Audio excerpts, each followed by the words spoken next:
दो जल व्यक्ति के जीवन को बदलते। कितने जल? जम के बोलो जरा। दो जल। एक देवाधिदेव महादेव के लिए भरा गया एक लोटा जल और दूसरा है स्वयं के लिए भरा गया एक लोटा जल।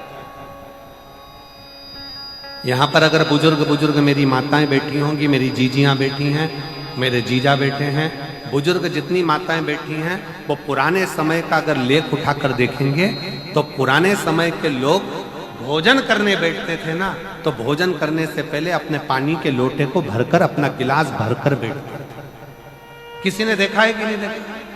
जम के बोलो जरा। देखा है आप लोगों ने? पुराने समय के लोग जब भोजन करने बैठते थे, पुराने समय के लोग जब भोजन करने बैठते थे तो अपना पानी का गिलास, अपना पानी का लोटा पहले भरकर आसन लग जाता था। बहू आसन लगा देती थी, बहू खाना बना देती थी, घर की पत्नी खाना बना देती थी, भोजन बना देती थी, घर के लोग भोजन दे देते थे। थाली कोई भी लगा कर ला कर दे, थाली कोई सजा कर ला कर दे, पर घर का जो व्यक्ति खाना खाने बैठता था, भोजन करने बैठता था, वो अपना पानी स्वयं भर कर बैठता।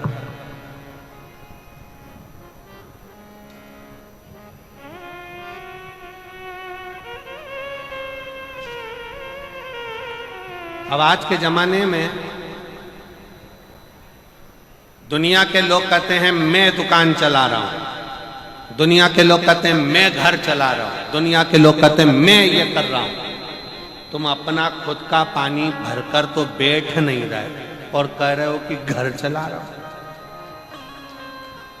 स्वयं का एक गिलास पानी व्यक्ति नहीं भर पा रहा। कितना सुंदर कहा है महाराज जी। बहुत सावधानी से सुनिएगा। दो जगह का जल व्यक्ति के जीवन को बदल देता है। एक शिव के लिए भरा गया जल और दूसरा स्वयं के लिए भरा गया जल। स्वयं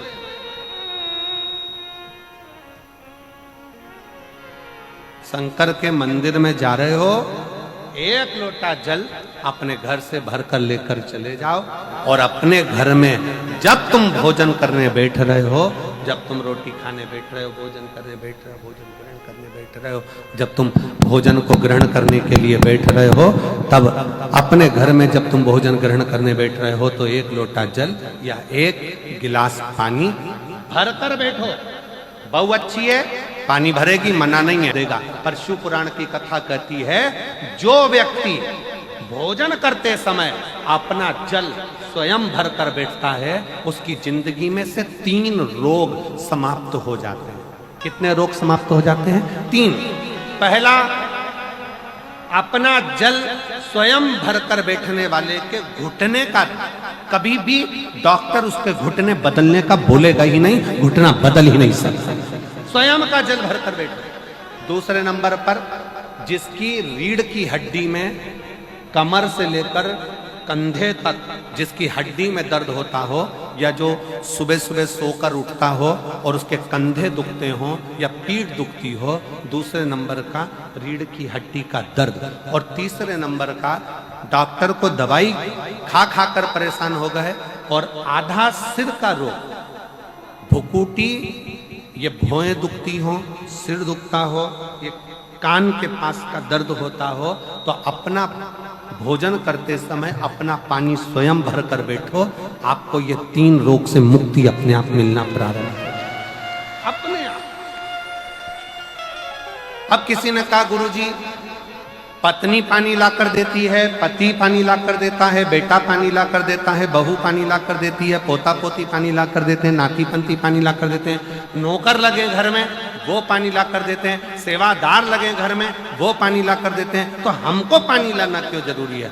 तो अग्नि पुराण में वर्णन आता है कि जो घर में पानी जिस मटके में भरते हो, जिस हंडे में भरते हो, जिस बाल्टी में भरते हो, जिस टंकी में पानी भरते हो, पीने का पानी जिस हंडे में, मटके में, बल्टोई में, जिस गगरे में तुम भरते हो, वो स्थान पितरों का स्थान रहता है। जब हम पानी भरकर भोजन करने बैठते हैं तो हमारे पितर भी उस स्थान पर आकर निश्चित जगह पर बैठते हैं, और जब हम भोजन ग्रहण करते हैं तो हमारे पितरों के भाव का आशीर्वाद हमारे ऊपर पड़ जाता है, जिससे हमारे 3 दर्द समाप्त हो।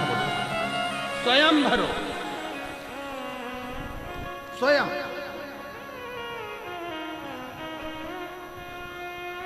अब आज का जमाना इतना विचित्र है कि नौकर चाकर परिवार घर इतना बड़ा हो गया, आज के जमाने में कोई सोफे पे से उठना पसंद नहीं करता। सुबह, दोपहर और शाम प्रदोष का, प्रदोष,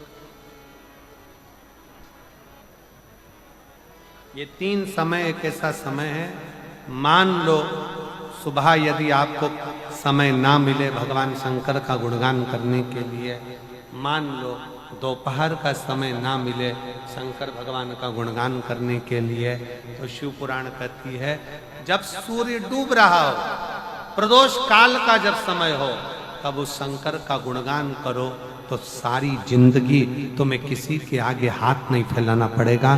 भगवान भोलेनाथ स्वयं तुम्हें उतना प्रबल वैभवपति बना। जैसे एक बेलपत्र के वृक्ष की परिक्रमा करने वाले को हजारों अश्वमेध यज्ञ का फल प्राप्त हो जाता है, हजारों अश्वमेध यज्ञ का फल प्राप्त हो जाता है, उसी तरह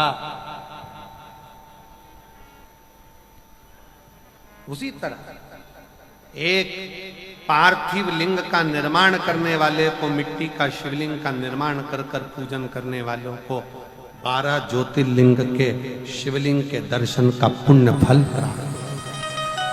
पुण्य एक पत्र है,